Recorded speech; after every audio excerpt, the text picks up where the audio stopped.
Alright, how's it going? I'm That Ginger Photographer, and these are my go-to settings for when you're using shutter drag to photograph a dance floor.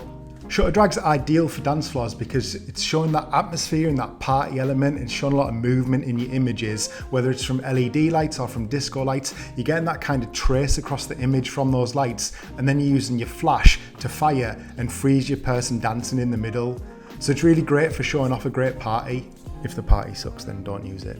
It's a really simple technique to do, and you can do it at any time of the night as long as it's dark. If it's bright out, it's not really going to work, so make sure you save it for those dark dance floors. And one thing to note is the more that you move your camera about when you do this technique, the more shutter drag that you're going to get, so be careful not to overdo it as well. So the first thing you're going to need to do is attach your flash to your camera. Obviously you wouldn't be able to do it without doing that. So attach your flash and then go to menu and go to external speed light controls. Once you're in there, go to flash function settings, and like I said, this will only show up when the flash is connected. You won't be able to access it if the flash isn't connected. And it's going to say something in there like first curtain synchronization, and you just want to change that to second curtain synchronization. So what this means is usually a flash will fire as the curtain opens, takes the picture, and then it closes, and that's the picture taken with the flash fired.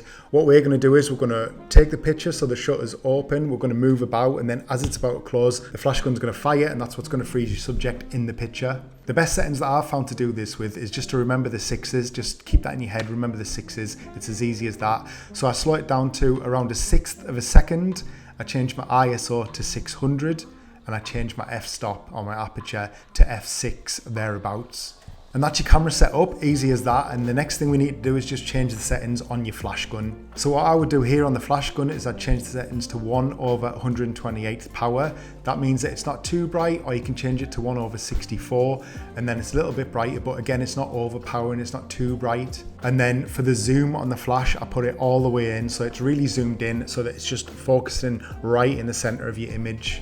So you put all the flash power right at the center of your image, and it's only hitting the person. The last thing you want to do there is get a load of shutter drag and then light up the entire image by having your flash going everywhere. So you just want to zoom that bad boy right in there.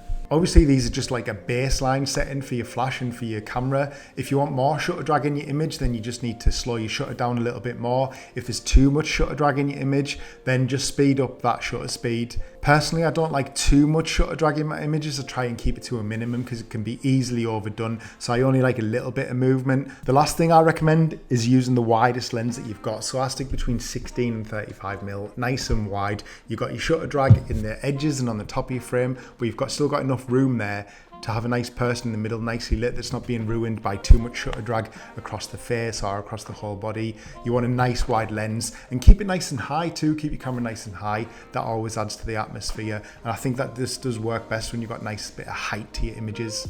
And that's it, easy as that. Told you it was quick and easy. Give it a try, let me know how you get on. I'll see you in the next one. I love you, bye.